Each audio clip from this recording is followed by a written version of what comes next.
you want to get off the darkest ground, but gravity pulls you straight down.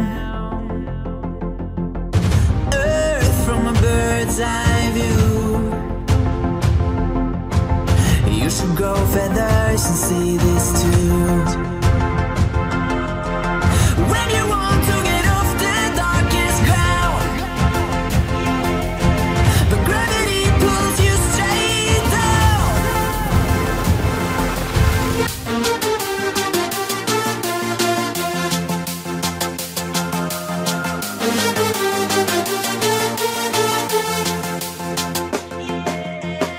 When you want to get off the darkest ground,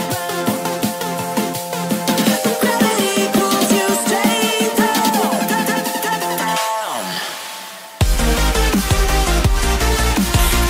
Clear skies.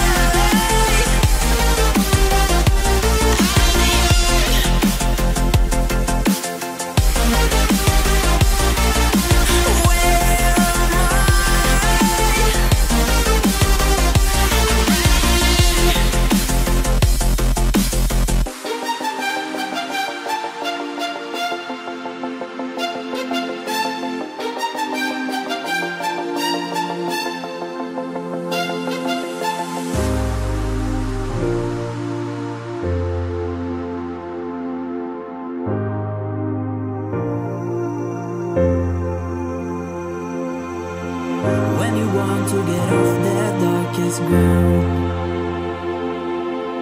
but gravity pulls you straight down. Earth from a bird's eye view. You should grow feathers and see this too.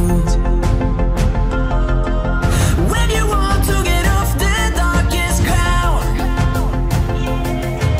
but gravity pulls you straight down.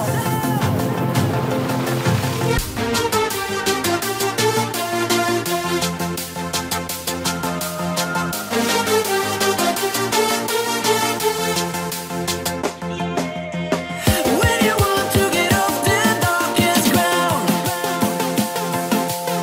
but gravity pulls you straight down.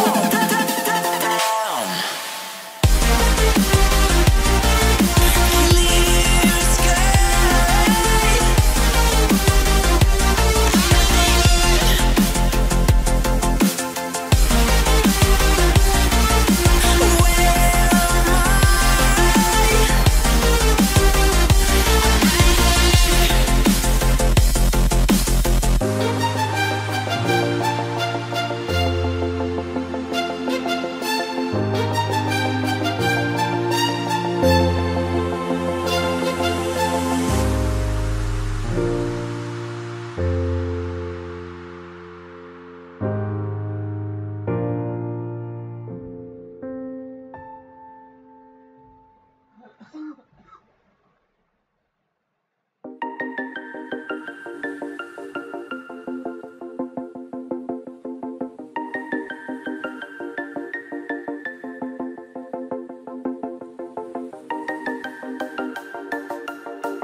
When you want to get off the darkest ground, but gravity pulls you straight down. Earth from a bird's eye view. You should grow feathers and see this too.